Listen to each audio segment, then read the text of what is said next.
Leto síce považujeme za najkrajšie obdobie roka, no veľa ľudí sa práve v lete necíti najlepšie. Trpia bolesťami hlavy, únavou, nadmerným potením, krčmi, poruchami spánku či stavmi úzkosti.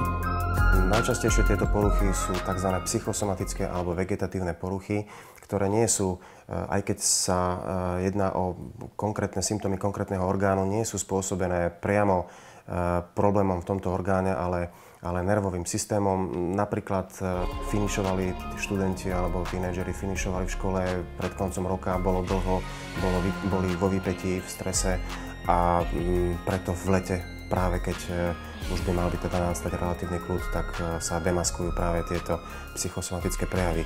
V alternatívnej medicíne prebieha diagnostika klasicky ako u bežného lekára. Je však rozšírená o viaceré otázky špecifické práve pre alternatívnu medicínu.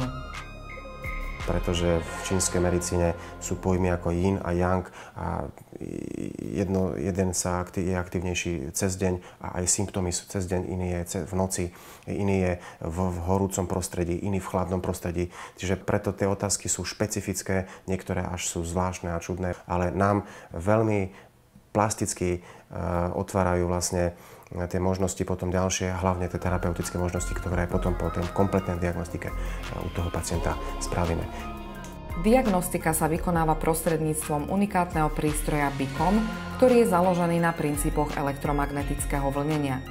Nasleduje liečba zohľadňujúca diagnostické zistenia, ktorá sa realizuje aj prostredníctvom BICOMu.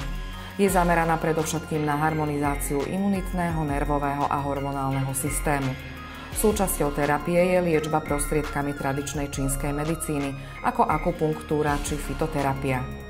Čo sa týka dĺžky liečby psychosomatických problémov, tá je samozrejme individuálna, pretože záleží na tom, aký vážny je tento psychosomatický problém, ktorý orgán, keďže je to psychosomatický, takže postihuje nejaký orgán, ktorý orgán postihuje a ešte aké sú koincidálne, to znamená, aké sú ďalšie ochorenia u konkrétneho pacienta. Je veľký rozdiel, keď liečíme zdravú 20-ročnú dievčinu a keď liečíme 50-tníka, 60-tníka, ktorý má aj ďalšie ochorenia, cukrovku, vysoký krvný tlak a tak ďalej a má tiež psychosomatické ochorenie.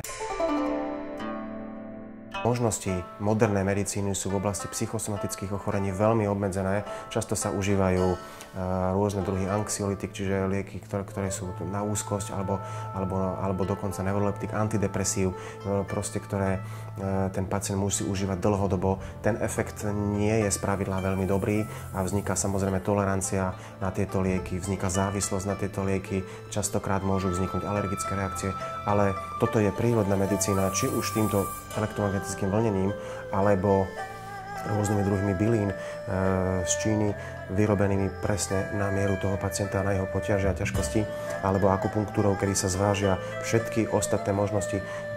Toto nevzniká závislosť ani návyk, ani nemá to žiadne toxické účinky na pečeň, obličky a na ostatné orgány v tele.